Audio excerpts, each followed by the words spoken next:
Good morning everyone. আশা করি সবাই ভালো আছো, আমিও ভালো আছি। আজ অনেক মর্নিং আমি ঘুম থেকে উঠে পড়েছি।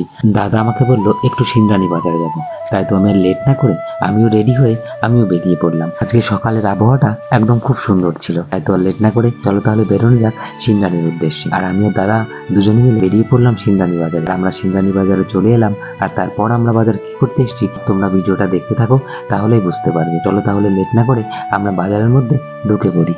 সিন্দ্রানী বাজারে এসেছিলাম আমরা কটা মাছ নিতে।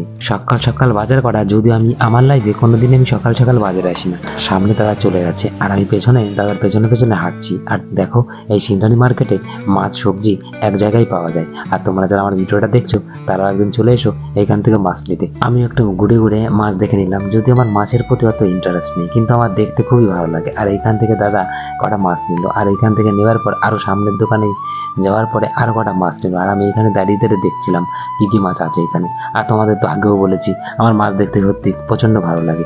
আর এখান থেকে মাছগুলো সব নেওয়ার পর আমরা এখান থেকে সোজা চলে যাবো সবজির দোকানে।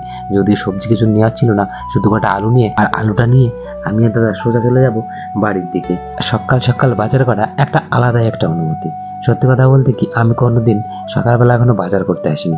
যদি তোমরা জানো আমি সকালবেলা দোকানে যাই আর দোকান থেকে বাজারটা নিয়ে সোজা বাড়ি চলে আসি। আর আমরা দেখতে দেখতে চলে এলাম পেট্রোল পাম্পে, আর এখান থেকে আমরা একটু তেল ভরে নিলাম।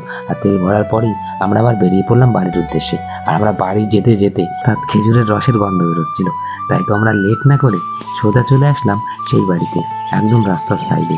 বন্ধুরা, গন্ধটা আমরা ঠিকই পেয়েছিলাম। এইখানে এসে দেখতে পেলাম রস থেকে গুড় বানাচ্ছে, অর্থাৎ এখানে দেখি রসটা জাল দিচ্ছে, তার জন্যই গন্ধটা এতটা দূর পৌঁছে গেছে। আর দেখো এখানে হাঁড়িগুলোই সব রস ছিল, রসটা জাল দিচ্ছিল, তার জন্যই গন্ধটা এত দূর ছড়িয়েছিল। কিন্তু আমরা যাবার পরে কাউকে দেখতে পেলাম না। আমরা অনেক ডাকাডাকির পর একটা জেঠিমা বের হলো, বললো কি দরকার। তারপর দাদা বলল আমরা রস নিতে এসেছি। তারপর জেঠিমা বলল যে হ্যাঁ রস বিক্রি হয়, তো এখন পাওয়া যাবে না, কালকে সকালবেলা আসতে। আমরা রসটা নিতে কালকে সকালবেলা চলে আসবো। তারপর আমরা এখান থেকে সোজা বাড়ির দিকে রওনা দিলাম। ভিডিওটা ভালো লাগলে একটা লাইক কমেন্ট শেয়ার